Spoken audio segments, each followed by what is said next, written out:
Ni igihe cy'isaha zitandatu zirenga iminota 20 muri studio za Radio Izere FM.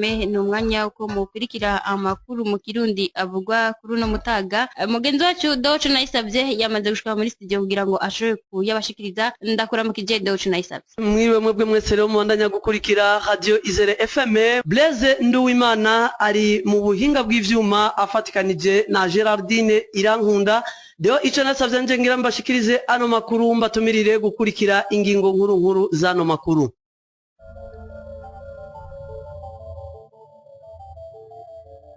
Ngo abarundi bize ni benshi kandi no gukora amatohoza barabishoboye. Rero ngo nta kamaro ko kurungika uwundi mugwi wo gutohoza kubijanye n'agateka kazina muntu bikavugwa na Martin Nivyabandi umushikiranganje w'agateka kazina muntu. Munumbero yo guhimiriza urucanco rutegekanijwe gutangwa kubigeme bafise imyaka hagati y'imyaka 9 na 13 mu ntara z'ubuvuzi za Rumonge na Ngozi hari hatunganijwe uruganda kubamenyesha makuru mu gisagara ca Bujumbura. Idonido ni mukanya ni kuri megahertz 97.1. Turasubiye kubaha ikaze muri ano makuru. Umushikiranganje Martin Nivyabandi ajejwe agateka kazina muntu ariyamiriza umugwi mushasha uherutse gushigwaho n'umugwi ujejwe agateka kazina muntu mwishirahamwe mpuzamakungu ONI nguze gutohoza ubugira kandi ibijanye n'agateka kazina muntu mu Burundi.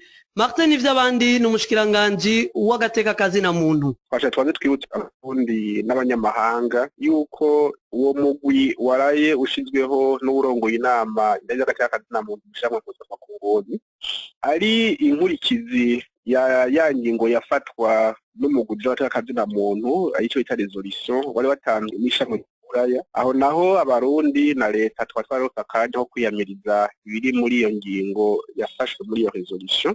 Turababwira yuko nibizokurikira twebwe biza bitaturaba.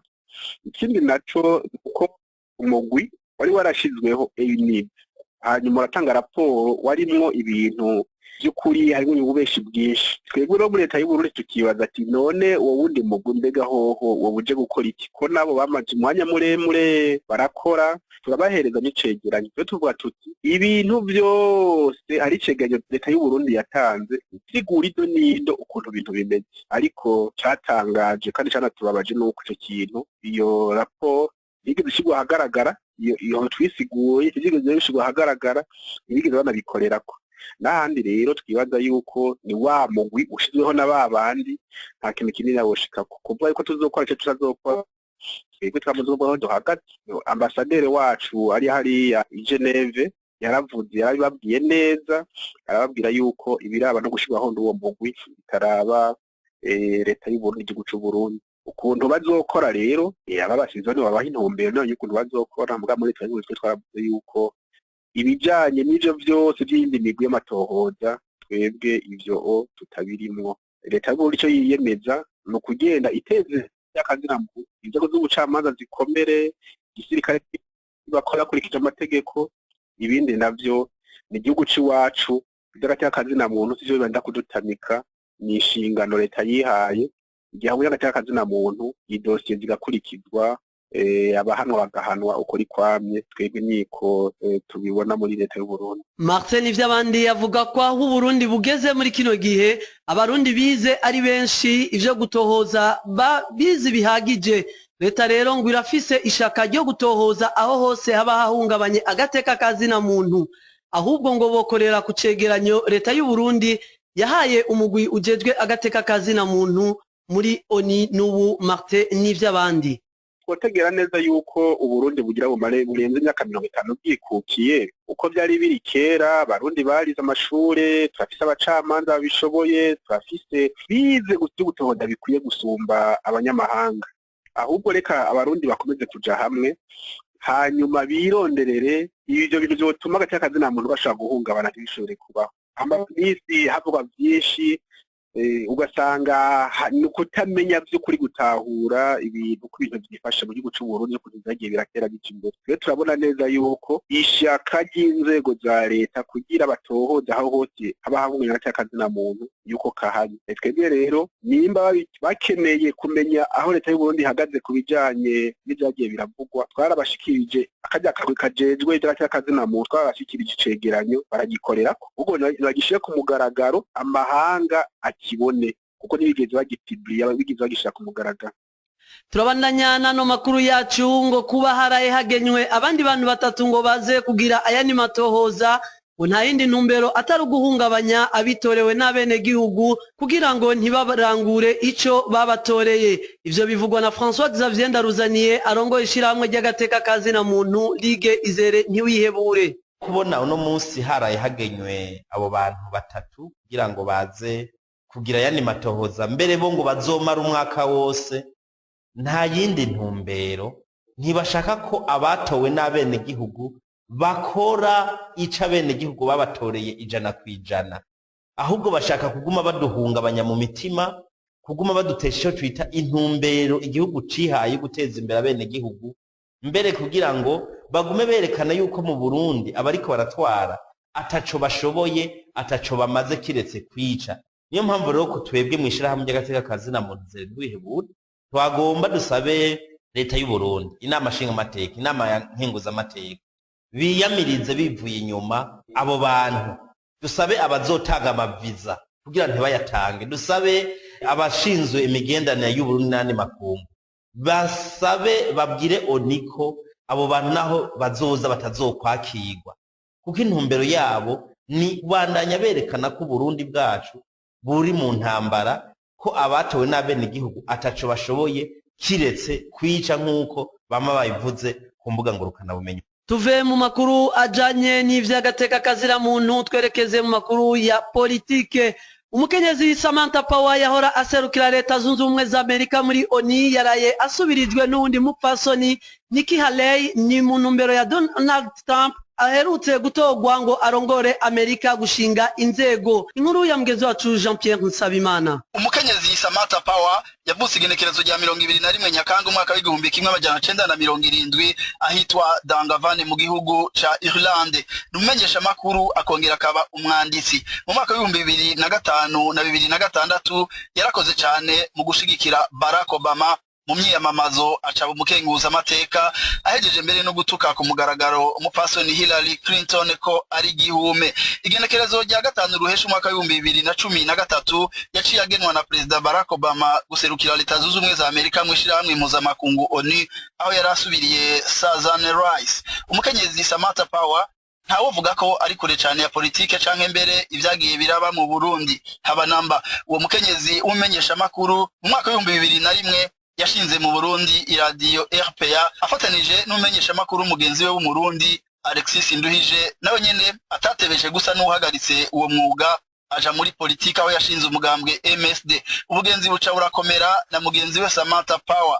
Leta y'u Burundi hamwe n'abanyepolitike bamwe bamwe bagumye berekana uruhara rwa Samantha Power mu ngingo zagiye zirafatirwa u Burundi. Ingingo leta y'u Burundi yamenyesheje ko uwo mukenyezi yashizemwo ukuboko kwiwe kose kubera amabwire ya mugenzi we Alexis Nduhije ari mu bagwanya leta y'u Burundi bashinze mbere umugwi Senaredi nyuma y'itembagazwa ry'ubutegetsi ryaburijwemo ku wa 13 Rusama umwaka w'ibihumbi 2015. Iyo Senaredi nyene ibicishije ku mbuga ngurukana bumenyi yari yasavye ko abanyamerika batotora umukandida Donald Trump, ariko yavuye atsinda amatora. Samantha Power rero agiye gusubirirwa n'ubundi mukenyezi yitwa Nikki Haley yarasanzwe ari buramatari w'intara ya Carolina y'ubumanuko. Urakoze Jean Pierre Nsabimana kuri iyo nkuru uhejeje kudushikiriza ijanye n'isubirizwa rya Samantha Power.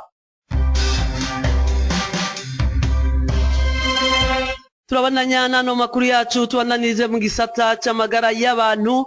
Kuri uyu wa gatatu haratunganijwe mu gisagara ca Bujumbura uruganda rw'abamenyesha makuru ku bijanye n'indwi yahariwe amagara y'umwana n'umuvyeyi mu ntumbero yo guhimiriza urucanco rutegekanijwe gutangwa ku bigeme bafise imyaka iri hagati y'9 na 13 mu ntara z'ubuvuzi za Rumonge na Ngozi. Ujejwe ibijanye n'incaco yaramenyesheje igituma batoye izo ntara zibiri. Ni nkuru ya mugenzi wacu Lydia Gahimbare. abana bigemeye bafite imyaka iri hagati ya 9 na 13 bari mu mashure y'intango eka n'abatiga bafite imyaka 10 nibo batowe kugira ngo bazoronse urucanco rutegekanijwe kuva kwigenekerezo rya 9 na 12 Kigarama muri uyu mwaka kugira ngo bashobore gukingirwa kanseri y'ubwinjiriro bw'igitereko. Olivier Nijimbere ajejwe umugambi wo gutanga incanco yaramenyesheje icyatumye batora intara z'ubuvuzi zibiri Rumonge na Ngozi ngo zibe izakarorero. Twatoye amadistrict abiri kugira ngo tuzotanguze urucanco gukinga kanseri y'ubwinjiriro bw'igitereko kuko twatoye district Ngozi na district Rumonge kubera ubwa mbere hoho ari amadistrict asanzwe afise ibisagara zone urbaine n'amazone rural ariko kandi ikinyamukuru nuko kugira ngo ushobore gutanguza urucanco imesi irasaba yuko tuba dufise abazoruronsa ayo madistrict rero ko ari abiri arakwije igitigiri gisabwa kuvuga abigeme bafite imyaka iri hagati y'9 na 13 baba 15,000 nizo mbore zatumye dutora district Rumonge na district Ngozi kugira ngo dushobore gutanguzayo urucanco kazo ari giko kizomara imyaka 2 ari naho tuzoha twiyumvira ko bizaba bikenewe kugira ngo dushobore kwandanya dutanga urucanco mu gihugu cyose. Olivier Nijimbere yabandanije kandi amenyesha ko indwara ya kanseri y'ubwinjiriro bw'igitereko ari indwara ihitana abakenyezi benshi mu Burundi ku bice bingana na 47%. Duhereye ku isi yose kanseri y'ubwinjiriro bw'igitereko ni indwara ihambaye cyane ko ni indwara igira kabiri ku bakenyezi havuye kanseri y'amabere. Mu Burundi naho rero kanseri y'ubwinjiriro bw'igitereko ni indwara ya mbere fata abakenyezi mbere ikaba ari nayo ihitana benshi bahitanywe n'indwara za kanseri mu Burundi. Dutanze nk'akarorero mu mwaka wa 2000 dusanga 10% by'abakenyezi baja kwivuza bafise ibimenyetso byo twita les lésions précancéreuses bijana ku ndwara ya kanseri y'ubwinjiriro bw'igitereko. Tugasanga kandi rero kanseri y'ubwinjiriro bw'igitereko yaba ibice 47% by'indwara zifata abakenyezi. Ngomenya ko inyuma y'izo ntara z'ubuvuzi zibiri bazabandanya gutanga urucanco mu zindi ntara kugira ngo bagwanye iyo ndwara. Urakoze Lydia Gahimbare kuri iyo nkuru wadutohoreje. Tubandanye nano makuru yacu ibice bimwe bimwe vya komine Buyengero yo mu ntara ya Rumonge haravugwamwo amapfa. Ayo mapfa abarimyi bakavuga ko yaturutse ku izuba ryatse igihe kirekire nko muri zone Muzenga havugwa ko hari ahantu imvura itarakoroka nkuko mbaza umutima Odas ayirongoye abivuga. Ayo mapfa atuma no mu masoko atabishoka nkuko umupfasoni twasanze kuri uyu wa gatatu ku isoko yo kumuyama umugwa mukuru wa komine Buyengero abivuga. Je narinje gusuma nsanga ibisumwa mu isoko byaheze. Rero ndiko ndibaza ikintu ndarira ndabona yuko mu misiri imbere tuzokwiswa n'inzara kuko ibisumwa byabuze mu masoko imirima yumye n'izuba ryabaye igishi cyane kama rero jewe ndabona ko mu misiri imbere atakubi tuzobigenza inzara nahi waciriho kuko natwe tugiye mu masoko ntaco tuharonka kandi natwe imvura nk'ubu ntagiri kwiragwa turiko turara mu misiri imbere nta kintu umuntu n'umwe azoronka suma uruzuba rwarateye abantu isogi bamaze z'imyimbati ikivundu ubu kigeze ku 1,200 kilo ubugari bwahora kuri 3 ubugeze ku 100 ikiro cy'ibiharagi ubu kigeze ku 5,600 turiko turaraba ahubwo mu misiri imbere ntacu umuntu azofata inzara ntabwo izohera kuko nko mu myonga turavye abantu bari barimye imyonga imvura yaraguye uduharagi twariyo canke ibigori imvura igwa rimwe bica biruzura imigezi biratwagwa ivyo bagira ngo birateye imvura iratasuye none ubu vyumiye ku misozi je ndiko ndaba nk'ibintu vy'imboga ubu uye nk'abantu bari barimye ku misozi ntibashobora kuvomera nk'ibintu vy'amashu irengarenga turiko turaraba nta bintu bihari. Eka no mu gisata c'amagara y'abantu baravuga ko ayo mapfa afise ingaruka mu bantu kubera ibitigiri vy'abagwaye indwara ya kwashi caduze. Baranasaba abarimyi ubwabo kudahereza utwo bimbuye mu masoko no kwijukira gutegura utwo baronse mu buhinga bwo gufungura neza. Umviriza Veniste Bigirimana ajejwe iterambere ry'amagara y'abantu n'isuku mu mazone ya Muzenga na Muyama. Twendavye ko tubabona aho tubaye aho dukorera hariho ingorane zerekeye imfungurwa ntukizi rero abana abakenyezi cyangwa abakenyezi b'ingenzi dushaka turongo ibitigiri byinshi ku mavuriro bagwaye ingwara ya kwashi n'ingwara y'ubuzingo icyo cyo mbona aha tubaye muri Buyengero ikintu cerekeye abanyagihugu bajijuke bahindure ingendo bamenye gutegura neza ifungurwa hariho ifungwa ndemamubiri ifungwa ntangaguvu na sanganyangaburu zose aha ziraboneka mwa mwino minsi turafise ikibazo cerekeye uruzuba rumaze iminsi ibifungurwa ntibishemeye mbwa abantu bahindura ingendo n'ubifise amenye kubitegura neza abigaburira abana neza bareka kuhereza mu masoko ikindi twose abanyagihugu dusanzwe tubana dusanzwe tugendera ni ikintu cerekeye kutonona umwimbu rero turabona abanyagihugu barashora umwimbu cane cane w'ibiharage ngo bagiye kugura indagara zishobora gusahiriza ingaburo y'umuntu ari y'umwana cane cane bijuke guteka ibiharage ibigori ibiraya imyumbati n'imboga kuko niyo muti wa mbere ugira abantu bagwanye kwaje. Turabandanya nano makuru yacu guhimiriza amabi akorerwa abakenyezi n'abigeme niryo hangiro ry'imisi 16 ikigo kijejwe iterambere ry'ingo imiryango n'ikibano CDFC mu mfunyapfunyo ryatunganije. Aho ni mu ntumbero yo guhimiriza abantu kubijanye n'amabi akorerwa n'abakenyezi n'abigeme. Ivyo bimenyeshwa na Ndiyo Kubwayo Efrazi arongoye ico kigo ahasaba umuntu ashikiwe n'ayo mabi ko yoshikira uwo wese yogira ico amufashije. Kambere imisi nisekeza ry'imisi 16. Muri iyi misi 16 turagerageza gushikira abantu bose mu kugira amahimiriza. Tubemeza ubwa mbere yuko ayo mabi ariho.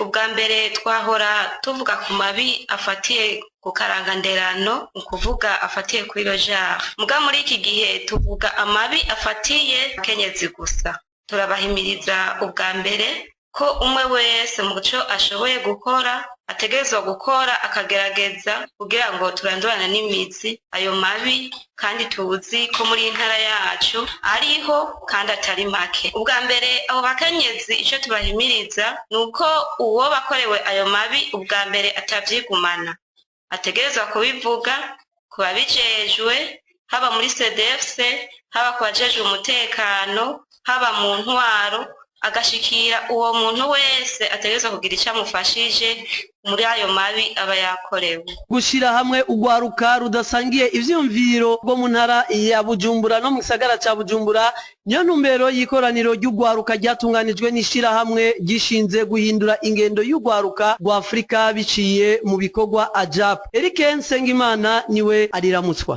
Uza ugwaruka rwo mu gisagara ca Bujumbura no muri Bujumbura rirare intumbero dufise niyo gushira hamwe ugwaruka n'abajejwe intwaro hamwe n'abajejwe umutekano kuko nk'uko mwayibonye vyagiye biribonekeza cane ukuntu ugwaruka rwagiye ruja mu manifestation niko hagiye haboneka ukutumvikana hagati y'abajejwe intwaro n'abajejwe umutekano. Muri iyo ntumbero rero bashoboye kwiyumvira tuti twe nk'ishirahamwe gishinzwe guhindura ingendo mu gwaruka n'ibicishije mu bikorwa hokorwa iki kugira ngo dushobore kugira ico duterereye kugira ngo umwizero hagati y'ugwaruka n'abajeje intwaro n'abajeje umutekano ugaruke. Duca twiyumvira ko dushobora gutegura umugambi ushobora guhuza ugwaruka uko bijanye n'uko ugwaruka rushobora kubana neza mu mahoro, ugwaruka rushobora kubana neza mu mwidegemvyo, rugakorana neza n'abo batavuga rumwe, rugakorana neza n'abajeje intwaro, mbere rugakora ibikorwa biruteza imbere. Muri iyo ntumbero twarabonye ko kandi kugwaruka rusanzwe rufise ingorane mu bijanye n'ukuntu benshi bari bafise utuntu badandaza twashoboye kubura, abandi benshi ugasanga bari bafise ukuntu badandaza abakiriya babo baragiye, abandi ugasanga barabuze ukuntu bashobora kubandanya badandaza kubera impamvu izi canke ziriya. Nico gituma twaciye dushiraho umugambi w'ukuntu ugwaruka rushobora kwironkera akazi turufashe mu mugongo tukagugisha ingene ashobora gutegura imigambi yago. Mu nyuma tuzohamagara ugwaruka rugire ama projet muri abo twatoye ko twatoye abajene 160 muri zone imwe imwe mu mazone 6 dukora mu gisagara ca Bujumbura nayo kabari Kanyosha, Musaga, Nyakabiga na Buyenzi hamwe na Buterere Takura na Ngagara. Turiko turakorana n'uko gwaruka mu ntumbero y'uko rushobora kumva ko rushobora kubana neza n'abajejwe intwaro, mu ntumbero y'uko rushobora kwiteza imbere tukaronka imitahe mito mito ishobora gutuma ugwaruka rwiteza imbere. Nino ngaha rero turangirije amakuru avugwa ngaha mu gihugu cacu, ariko mbere yuko dusezerana mugenzi wacu Gislene aduteza intambwe kuyavugwa mu makungu.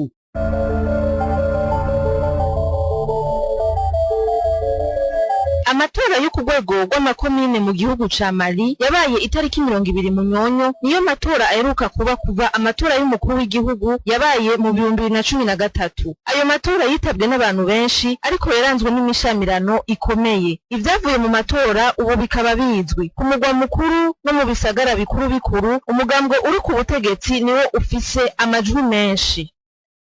Amasezerano y'amahoro mashasha hagati ya leta ya Colombia n'umugwi witwaza ibigwanisho w'aba FARC aza gushigwako umukono kuri uyu munsi wa kane itariki 24 Munyonyo igihe c'isaha 11 i Bogota ku mugwa mukuru w'ico gihugu. Mu nyuma yuko abanyakolombiya batemeje amasezerano yasinywe na leta yabo n'akagwi k'aba FARC igenekerezo rya 26 Nyakanga, leta n'abayigwanya b'ico gihugu baragwije amanama. Umukuru w'igihugu ca Colombia João Manuel Santos akaba akora uko ashoboye kose kugira ayo masezerano asinywe. Mu Bushinwa hari isanganya mu ihunguriro ry'umuyaga nkuba ryiyongereye ku masanganya menshi aba muri ico gihugu. Kuri wa kane igenekerezo rya 24 Munyonyo 2016 ikizuba hinguriramwo umuyaga nkuba carasenywe mu ntara ya Jiangxi. Abajejwe intwaro bakamenyesha ko hapfuye abantu bashika kuri 40. Hakaba hakiri n'abandi bakozi benshi bakiri mu bihomoka by'iyo nyubakwa.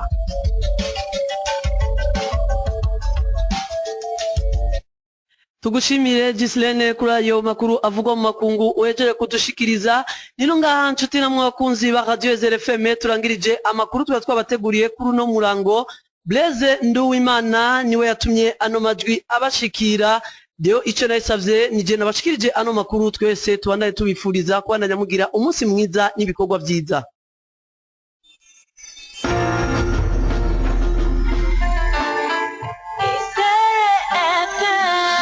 Ni kuri megahertz 97.1.